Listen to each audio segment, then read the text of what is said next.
the Center for Disease Control tells us that 14 of the top 15 causes of death are chronic inflammatory diseases.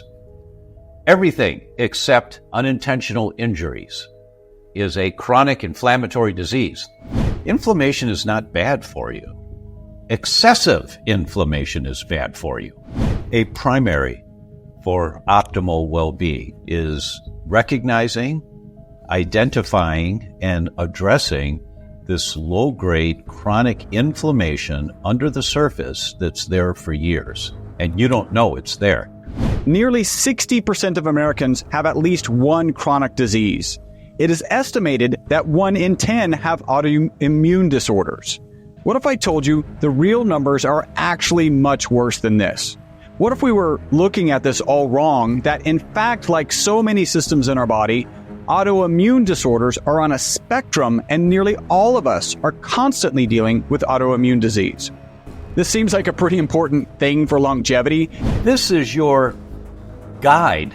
This is your Bible if you want a long and healthy life.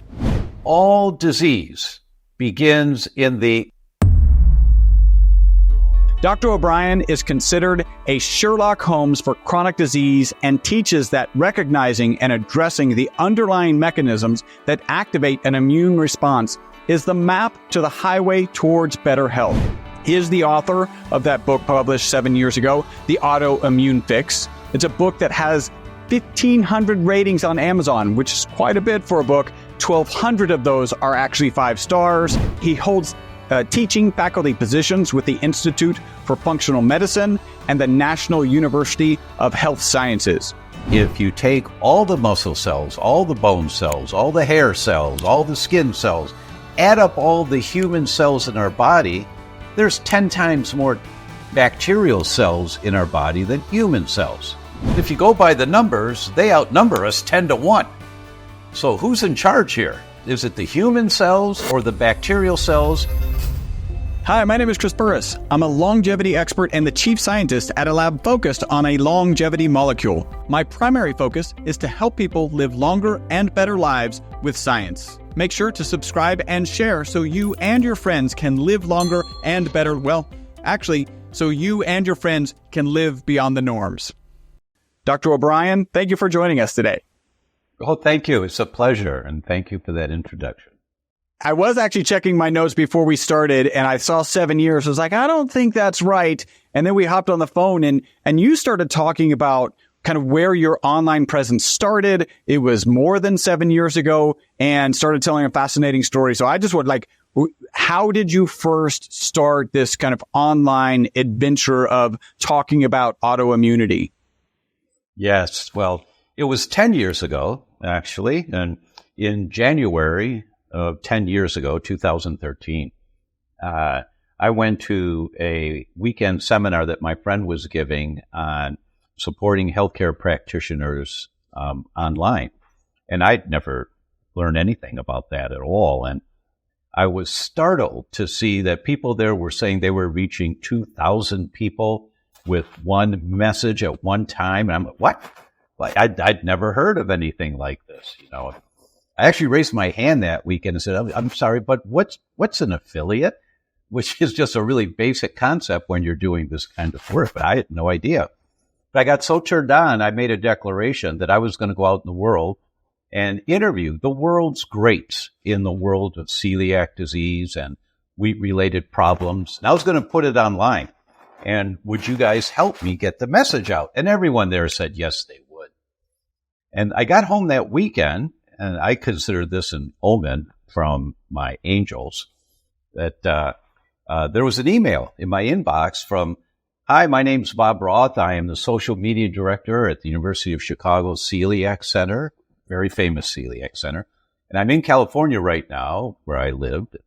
Said, would you like to have lunch? So Bob came over and said, you know, I saw one of your presentations and you're just talking all science. And I said, yes. He said, well, everybody thinks you're a nutcase at the University of Chicago Celiac Center.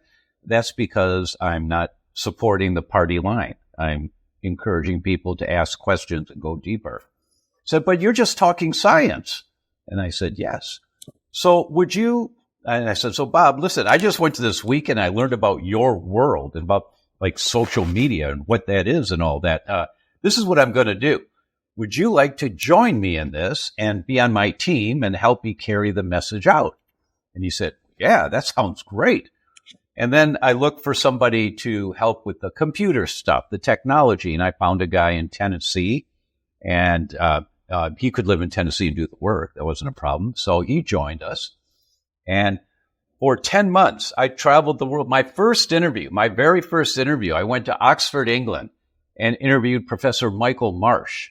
Now, Marsh, if you have stomach problems or gut problems and your doctor recommends an endoscopy, that's a tube with a little camera, goes down into your stomach, into your small intestine, looks around a little bit, sniffs out a little piece of tissue and brings it back out. If you have an endoscopy with biopsy done, the classification report is Marsh 1, Marsh 2, Marsh 3. This is Marsh. This is the godfather of it all.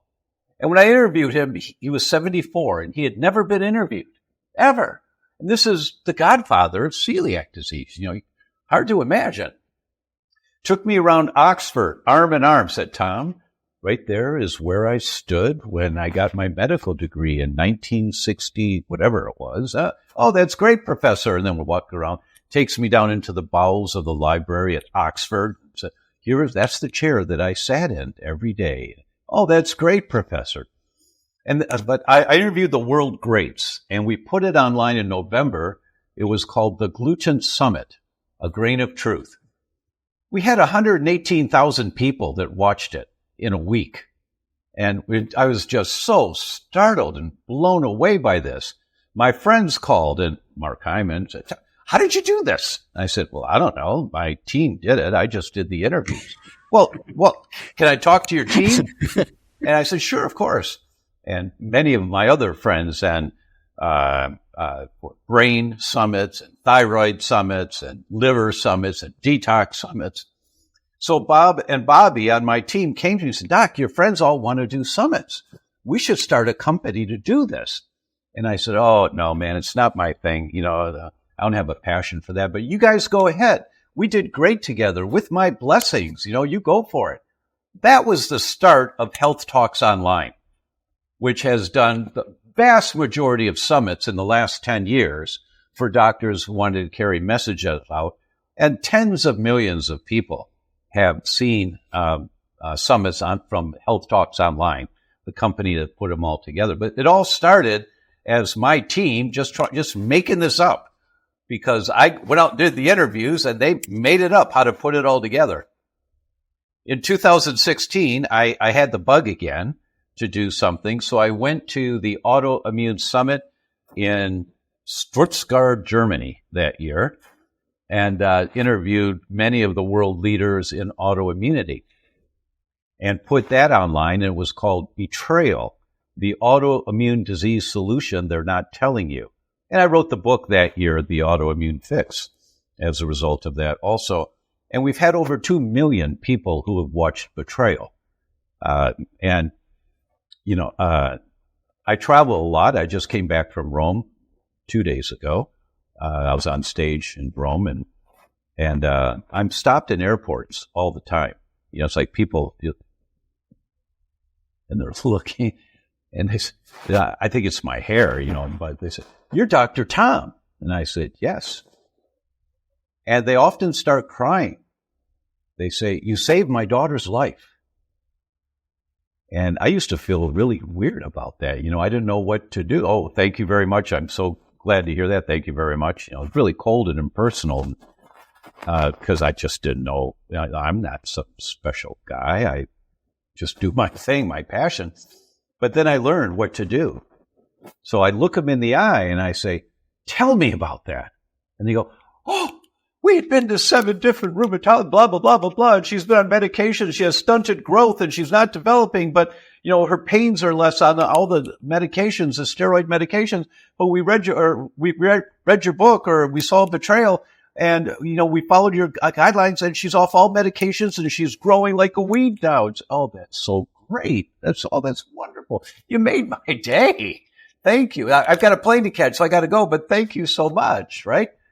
right? So that's what got me into this world of online education, was because I had a passion just to carry a message out and get it to as many people that it was relevant for as possible. And we're doing our third event now that'll launch on Valentine's Day, 2024, and it's called the Inflammation Equation, Decoding the Path to Optimal Wellbeing. And I've gone out once again and interviewed the world's greats. And we talk about this mechanism that almost no clinicians ever talk about or ever address. They don't look at the low-grade chronic inflammation that's always under the surface for years when you don't have symptoms, when you think you feel fine, but you've got this low-grade inflammation, which by definition is killing off tissue, killing off tissue, killing off tissue. But it's low-grade, so it doesn't make you sick right now. Until you cross the line of tolerance, and now your tissue can't function normally anymore, and now you say, well, what? Why are my joints hurting? And then eventually you go to a medic, to a doctor, and you get a prescription, or they refer you to an orthopedic doctor or to a rheumatologist, and then you're put on steroids. But this process started a decade ago. Killing off cells, killing off cells, killing off cells. And that's what we're going to be talking about. But that is so germane to the theme of your show, which is why I said yes to your show, is because you want optimal well-being. Well, there's one path to optimal well-being. It's a pleiotropic approach, and that's a geek word that just means all roads lead to Rome. You know, I said that on stage last week. Finally, I could say it on stage. All roads lead to Rome. And they all go, yeah, Romans. That was a funny moment. But a primary for optimal well-being, a primary is recognizing, identifying, and addressing this low-grade chronic inflammation under the surface that's there for years. And you don't know it's there. And so to address it, you just have, inflammation is not bad for you. Excessive inflammation is bad for you. If we didn't have an immune system that was active every day, we would die pretty quickly. I'm not exaggerating. That it's constantly protecting us from bacteria, viruses, molds, and fungus that aren't supposed to get into the body. But it has to be selective because lots of them are supposed to be in the body. And many people don't know this, but you've probably heard that there's 10 times more cells of bacteria in our body than human cells. That if you take all the muscle cells, all the bone cells, all the hair cells, all the skin cells, add up all the human cells in our body, there's 10 times more bacterial cells in our body than human cells. Now, what does that mean?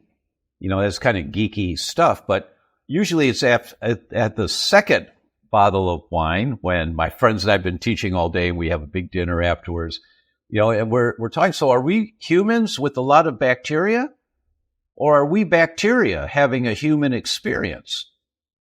You know, because if you go by the numbers, they outnumber us 10-1. So who's in charge here, right? Is it the human cells or the bacterial cells? And it's actually the dance. It's the synergy of all of it that is so critically important. One more concept, and then I'll stop. Last week, I happened to share the stage with Professor Yehuda Schoenfeld from Tel Aviv, Israel. Now, Schoenfeld, he runs the immunology department there, and 26 of the medical doctors who went back and got their PhDs in immunology, there are many, many more, but 26 of them chair departments of immunology in medical schools and hospitals around the world. They're his students. This is the Godfather, you know, and you just want to hang on every word he says because he's so brilliant with big picture ideas. And he started off his presentation with this. And it was like, what? You think about this. We are born 99% human. meaning newborn babies, they have a little bit of bacteria in their guts already from when they were in utero, a little bit, not too much, but they're completely human. We're born 99% human, and we die 90% microbial, because there's 10 times more of them than there are in us by the time you're an adult.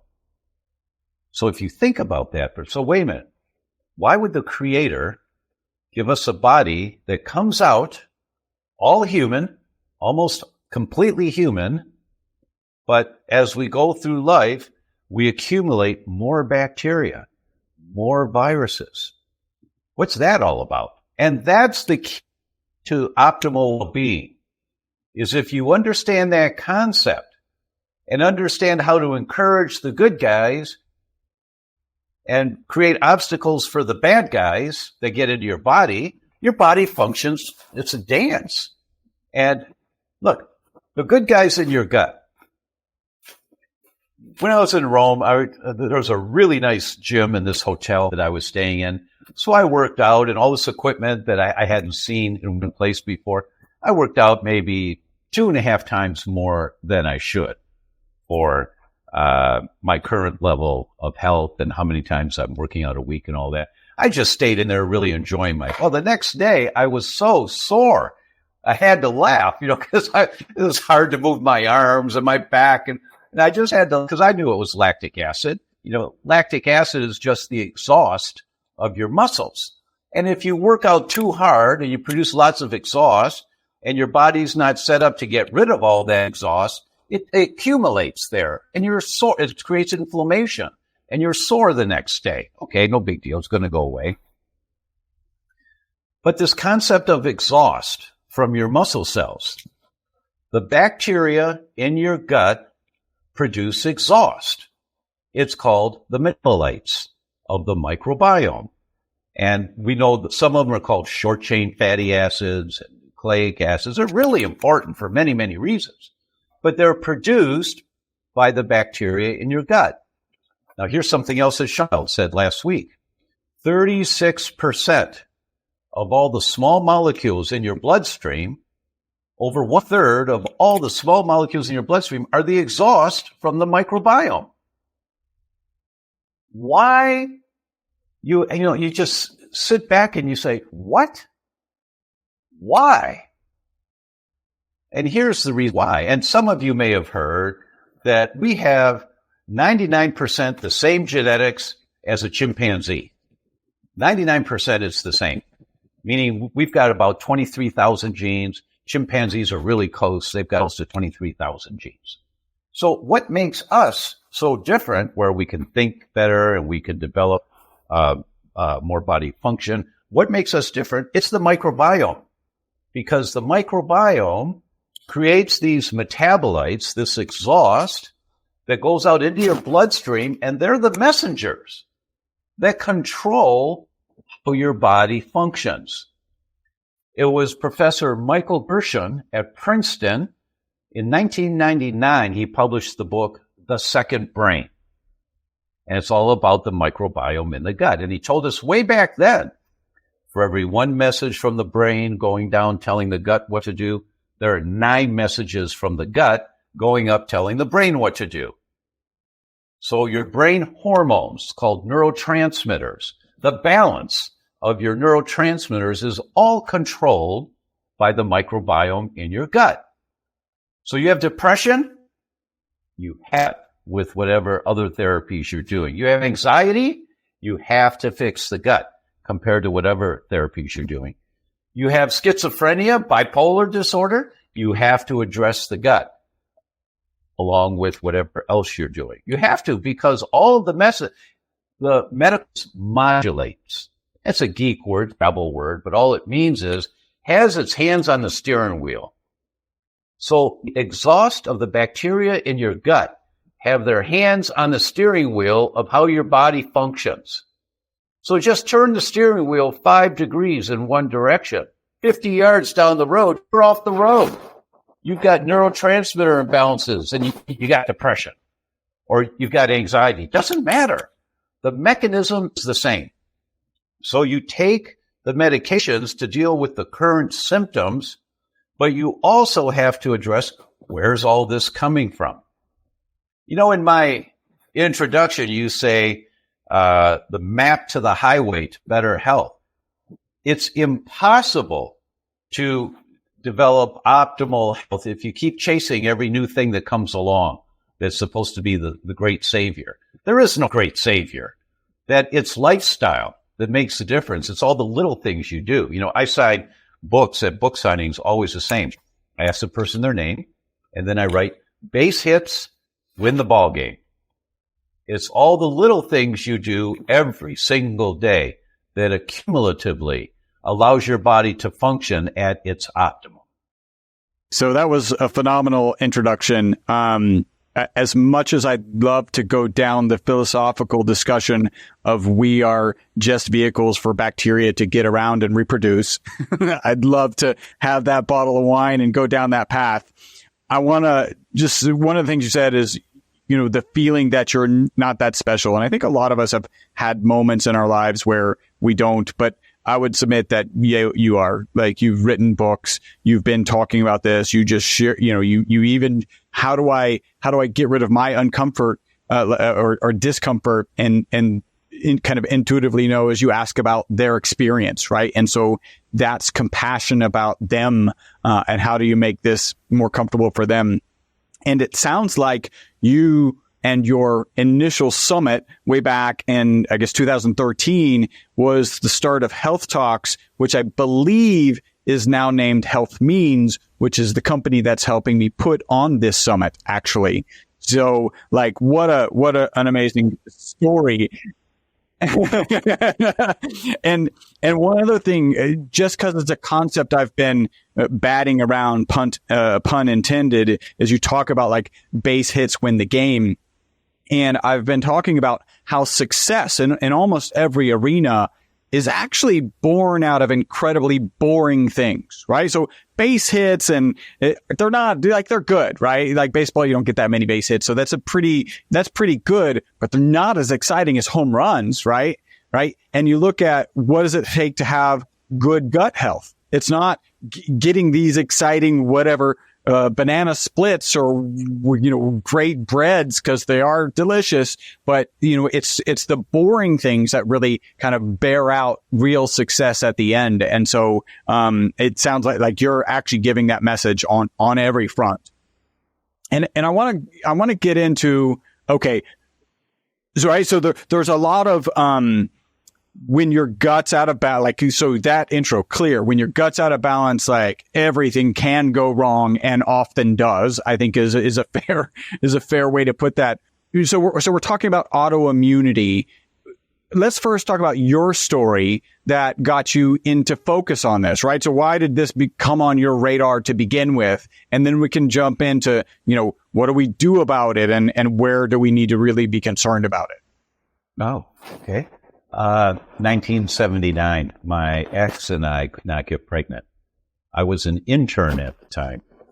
And so I called the 7 most famous holistic doctors I'd ever heard of.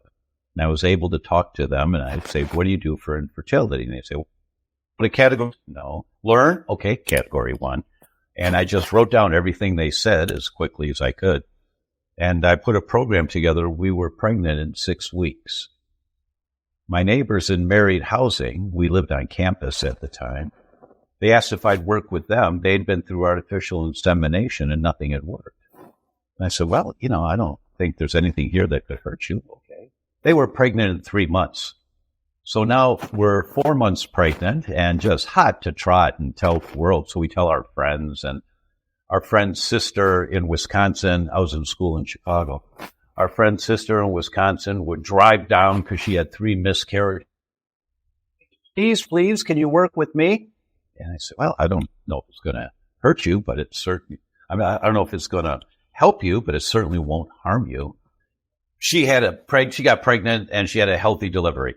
So now just so happy. And I opened my practice with this concept of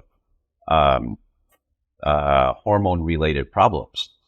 And there's not much in medicine that's all or every, but this was every single couple that had hormone-related problems. It didn't matter if it was premature ejaculations or low testosterone or fibrocystic breasts or recurrent miscarriages or polycystic ovaries. And it didn't matter. Every single person, as a component of what was contributing to their inflammation, they were eating foods that they didn't know were a problem, and their immune system was fighting those foods, creating inflammation. Every single person. Their food choices, I learned immediately coming out into practice, you always have to begin with what's on the end of your fork. Well, I don't feel bad when I eat pizza. Well, it doesn't matter how you feel in the world of wheat-related disorders, because for every one person that gets gut symptoms when they have a problem with wheat, there are 8 people that don't get gut symptoms. They get brain symptoms, seizures, depression, anxiety, or they get liver symptoms. They don't detox and have too much toxic chemicals building up. They can't sleep at night because of it. Or they get skin symptoms, psoriasis, eczema, acne, or they get joint symptoms, arthritis. It doesn't matter. The symptoms are the same, but the ratio is 8-to-1. For every one person that gets gut symptoms, there are 8 that don't. They get symptoms somewhere else. So if you think you have to feel bad when you eat wheat before you check to see if it's a problem, you're going to miss 7 out of 8 of those. You're going to miss them. And so that's what I learned coming out into practice. And so I've been talking about this now for 40 years, a little over 40 years. You are enjoying, well, at least I hope you're enjoying, the Live Beyond the Norms podcast.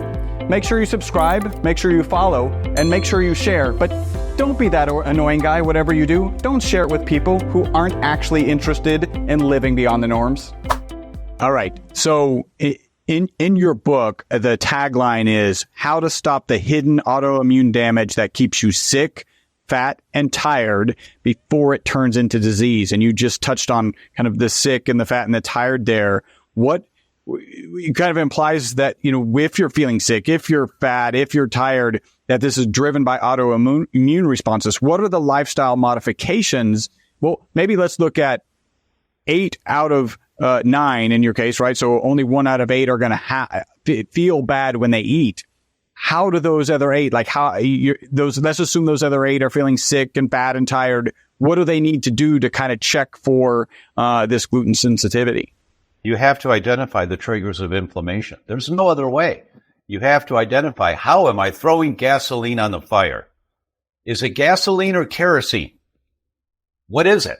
And, it's not a guess. You just have to identify. And now the technology has improved so much. In 1990, if I were to tell you, in about 25, 50 years or so, I'm going to hold this little black thing in my hand about the size of my wallet. And if I push a couple of buttons on here, and slide them around a little bit, and I can push a button here, and I can tell you within 5 seconds that the air particulate matter today in Chicago is 27. That's good. It's okay to exercise outside. San Diego's 35. That's okay. San Francisco's 46. That's okay. But in Alessandria, Italy, where we were a couple of weeks ago, it's 86. Do not exercise outside today. You don't want to breathe that air exercising outside. In other words, I can tell you anything you want to know in the world in 5 to 10 seconds. You couldn't have done that in 1990, but if I told you that was going to happen in the next 25 years, you would have thought I'm watching too much Star Trek, that it's beyond our concepts. You just wouldn't, whatever. You just couldn't fathom it. The same technology has occurred in laboratory medicine.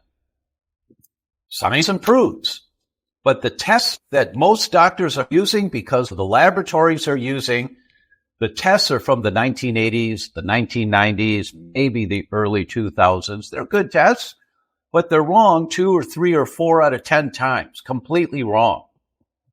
But the technology has improved so much now, it's called silicone chip technology, and Mayo Clinic published the first paper on it back in 2016, and there have been many, many papers since then, that the sensitivity and the specificity, the geek way of accurate is it, is right on the money, 97 to 100% every single time. So you go to my website, thedr.com, and go to testing and just look up the wheat zoomer. That's the name of the test because you zoom in on the problem. And you say, wow, look, this is looking at 26 different markers about a sensitivity to wheat. Of course, the most cutting edge markers for celiac disease. But, for every one person that has celiac disease, the ratio is actually 7 to 93 out of 100. In Italy, they have 36 centers that are designated by the government as gluten-related disorder centers. So you go to a doctor, you got a problem. If the doctor thinks maybe it's gluten, he sends you to one of these centers. Because if they give you the diagnosis after they do their tests, your food is a tax deduction with the government. And so these 36 centers around the country, 25 or so gastroenterology, a couple pediatric, a couple neurology centers, if they give you the diagnosis, you've got a problem with wheat, then your food is a tax deduction. And they looked at over 5,000 patients that had gone to the 36 centers. And so these are patients that had a problem. They were sick with something. Their doctors thought maybe it's wheat, so they sent them to one of these centers. And the ratio, 7% of those people had celiac disease. 93% had gluten sensitivity. You were talking about 5,000 patients that were going to potentially gluten-sensitive clinics in Italy, right? But yes. What's celiac disease? And then let's get back to those 5,000 patients. Sure. Mrs. Patient, your digestive tract is a tube.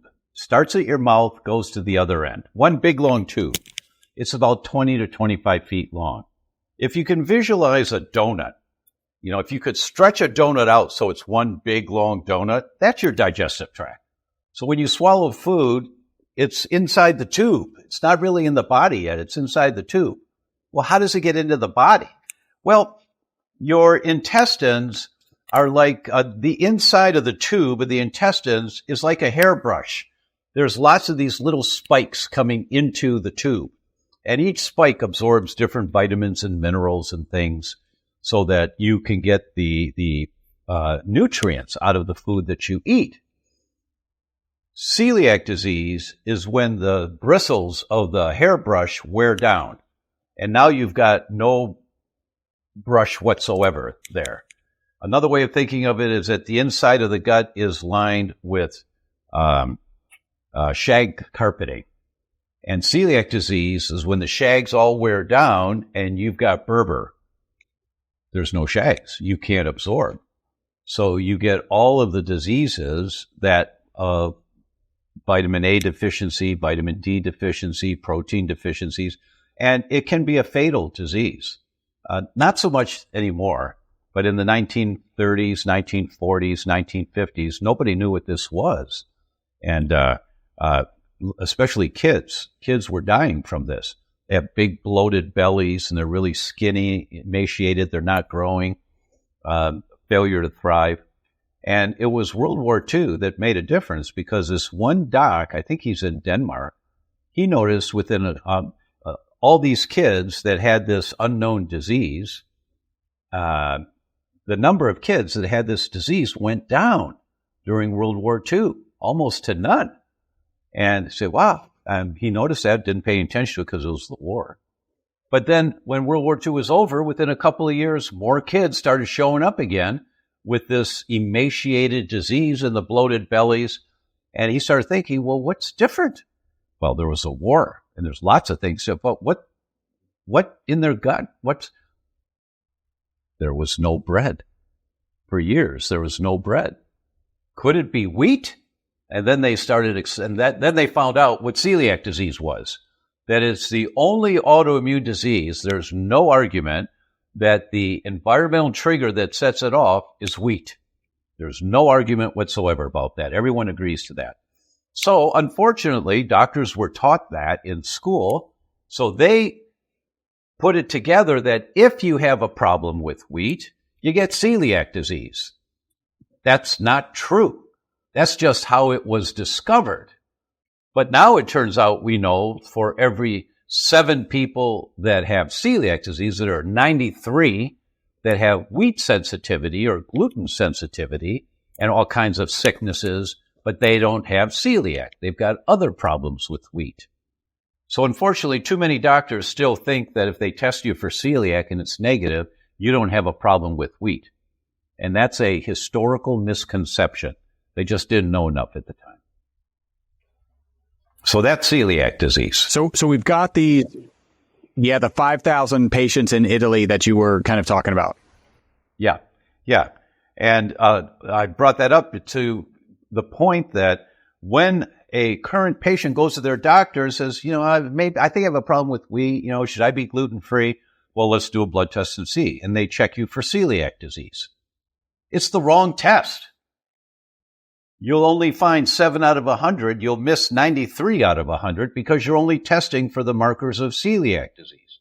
You, of course, want to test for those markers, but you have to test for a lot more to find out if there's a problem or not. And that's the wheat zoomer, because you zoom in on the problem with this technology called silicone tip technology that's right on the money every single time. It's just such a remarkable test to use because it doesn't make mistakes. And I teach doctors on stage all the time because they don't know this concept. Nobody ever challenges the labs. You're just taught, okay, here's a blood test you do for this, here's a blood test you do for that, here's how you interpret it, and here's what you prescribe from the interpretation. They're not taught, well, wait a minute, what if the lab results are wrong? They're not taught that. So I started doing double blinds where when you take a tube of blood out of a patient, take a second tube out of the same blood draw, and I label it Joe Smith. And I send it to the same lab, ordering the same test, but a different name. And of course, the doctor has to pay for that himself. You can't bill insurance or charge the patient. But when you do that with 10 patients, and you say, holy cow, 3 out of 10 times, the tests come back so different, you don't know whether to talk about the one with the problem or the one that says everything is fine. They're that different. And it's a conundrum. But when silicone chip technology came out, I did the same thing, and it's always within 3 to 5%. So that technology is right on the money. And I wish I owned stock in that lab. They're just doing really great because so many doctors are going, oh my God, I never knew this. This is great. And they're doing these tests. But you can learn more about these tests on my website, thedr.com. They're all right there. So I always tell people, download the tests information from my site, go to your doctor and ask for this test. The vast majority of doctors will say no, because they're not in charge of what test the hospital does. It's all politics. Or they don't know about it, so they're not going to do it. And if you can't get it done for your doctor, you can order the test on my website. But it's such a wonderful tool to identify if you have a problem with wheat or not. So what lifestyle? So now we've got, either we've done the gluten zoom, right? If I got the name right, I think it's gluten zoom. Zoomer, right? Wheat, the wheat zoomer. And it's the wheat zoomer. And we're showing some signs that you would say are negative that don't show celiac. So what are we doing at this point? Like, what changes to there's a basic are we making? Thank you. I understand. There's a basic concept to understand. For that, I talk about Professor Alessio Fasano. Professor Fasano is a professor of medicine, Harvard Medical School, a professor of nutrition, Harvard School of Public Health, the chief of pediatric gastroenterology at Harvard Mass General Hospital, the director of the Celiac Research Center at Harvard, the director of mucosal immunology, that's the lining of your lungs, the lining of your gut, the lining of your brain at Harvard. He's got 5 titles. Any one title is a lifelong dream for someone at the top of their game. He's got 5. We think this guy is going to win the Nobel Prize. We really think he'll win the Nobel Prize because he and his team in 1997 identified how this thing occurs that we colloquially now call leaky gut. How does it occur? And it's a protein called zonulin that increases leaky gut. Leaky gut is not bad for you. Excessive leaky gut is bad for you. And Professor Fasano is always so careful of what he says so that he's not misquoted. He's always so careful. And he's got hundreds, literally hundreds of papers, research papers published now. There'll be 6 or 7 authors on a paper, and the last one, Alessio Fasano, meaning he oversaw the whole thing. This paper he published himself. Now, this is a guy that's got 5 titles. He's the head of 3 departments and professor of medicine and professor of nutrition. And this paper he published himself. This is your guide. This is your Bible if you want a long and healthy life. Here's the title of the paper. All disease begins in the leaky gut. The role of the protein zonulin in the development of chronic inflammatory diseases. All disease begins in the leaky gut. And he talks about the perfect storm in the development of chronic inflammatory disease. I don't remember if I said this earlier or not, but the Center for Disease Control tells us that 14 of the top 15 causes of death are chronic inflammatory diseases. Everything except unintentional injuries is a chronic inflammatory disease. And here we have Fasano, and this is what they're teaching at Harvard Medical School. All disease begins in the leaky gut. And he talks about the perfect storm. There are 5 factors in the perfect storm. And you don't have to memorize this stuff, but if you have the big picture, it all makes sense what you have to do to get optimal health. So the perfect storm, number 1, your genetics. Not much you can do about your genes. That's the deck of cards that you were dealt in this life. But genes operate on dimmer switches. And you can dim down the genes of inflammation, and you can turn up the genes of anti-inflammation. We've known since the early 1990s that if you eat 1 cup of blueberries a day, in 3 years, your brain's working as well as it was 13 years earlier. In 3 years of 1 cup of blueberries a day, because there are components in blueberries, the blue of blueberries, the blue coloring, they turn down the genes of inflammation in your brain. And they turn up the genes of anti-inflammation in your brain. And we've known that for years now.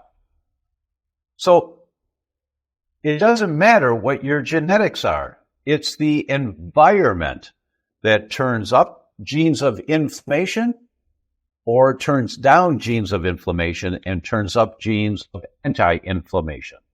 That's number 2, is in the perfect storm, is the environment. And the most common source of environmental triggers is what's on the end of your fork. That's the most common source of inflammation for most of us.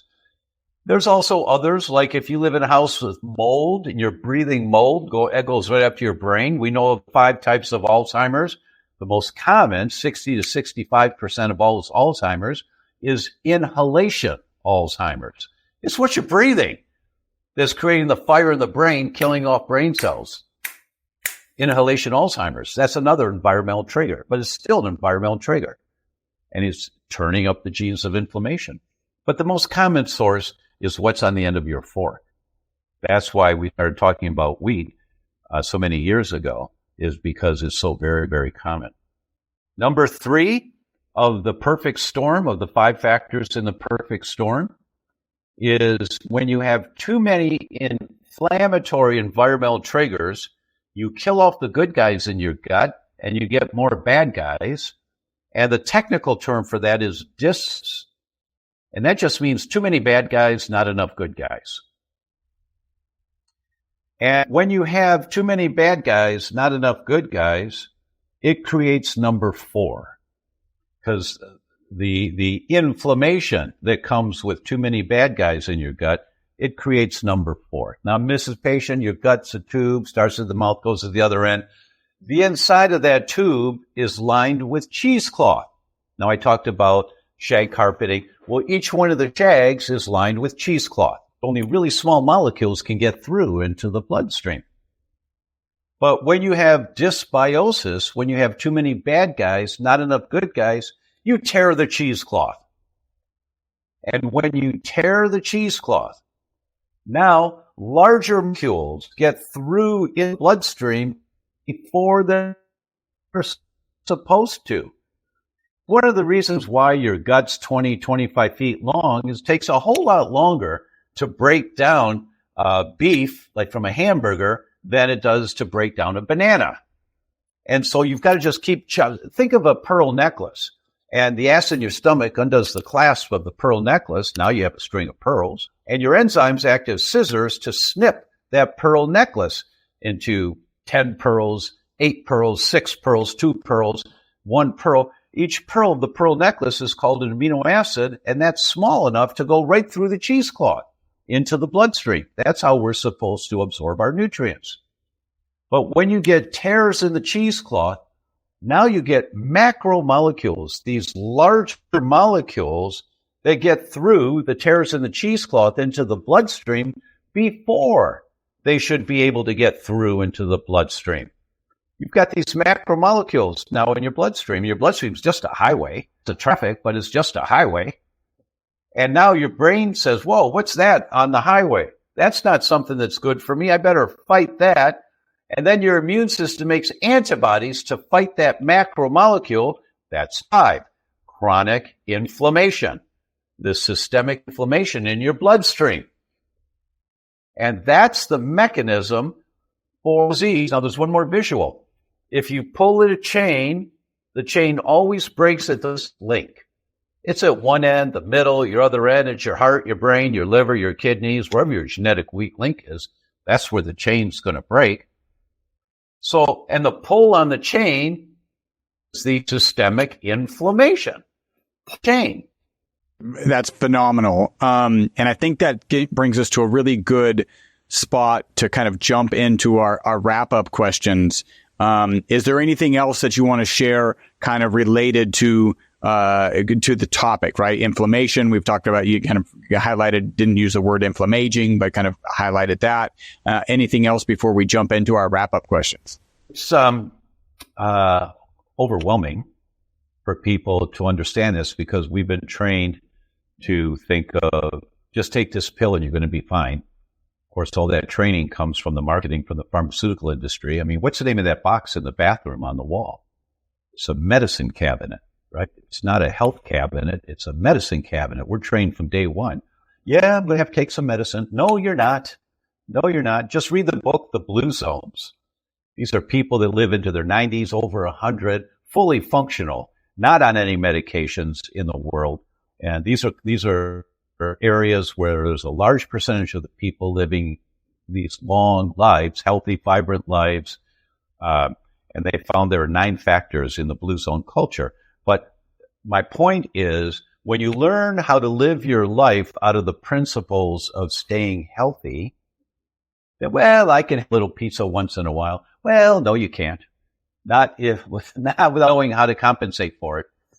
When you look at principles of a blue zone life, you find that every month you're a little bit stronger, you're a little bit healthier, you're a little bit more vital, a little more dynamic. And the result is people who haven't seen you in 6 months, maybe at church, are like, wow, what happened to you? You look great. Well, I learned that I had a dysbiotic microbiome, and I rebuilt my microbiome, and I found out that I was sensitive to this food, this food, and this food.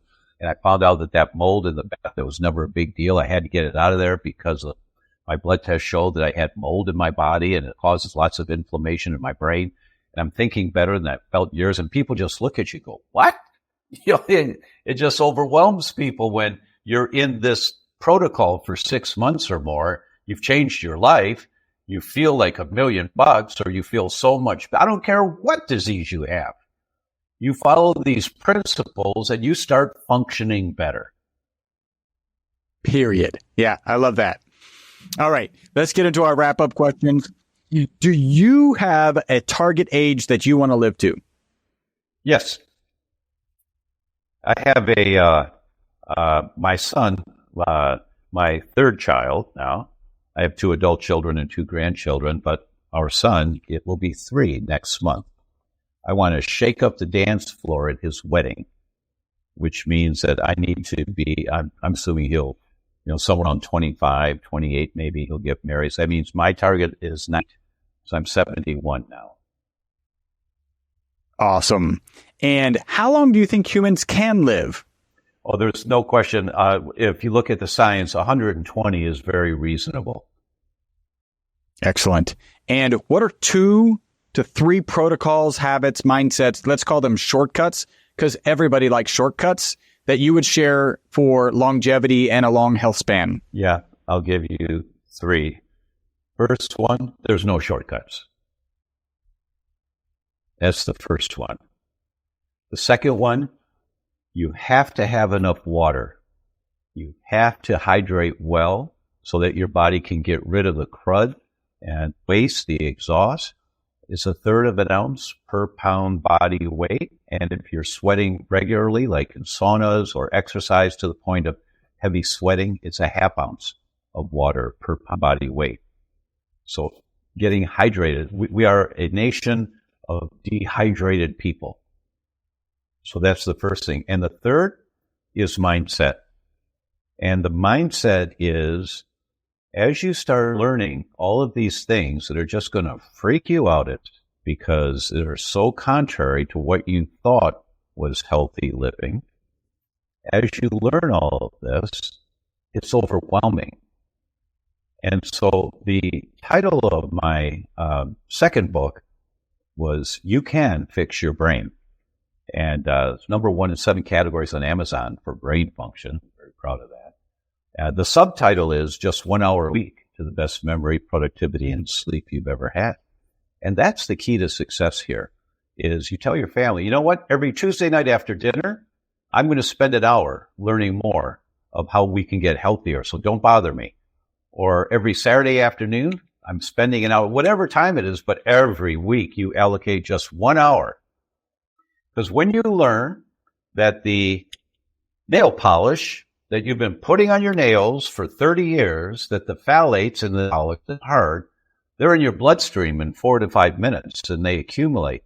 And they have an effect, if you're pregnant, on baby's brain development after you've had 25 years of phthalates getting into your bloodstream and accumulate. Just read the science on this.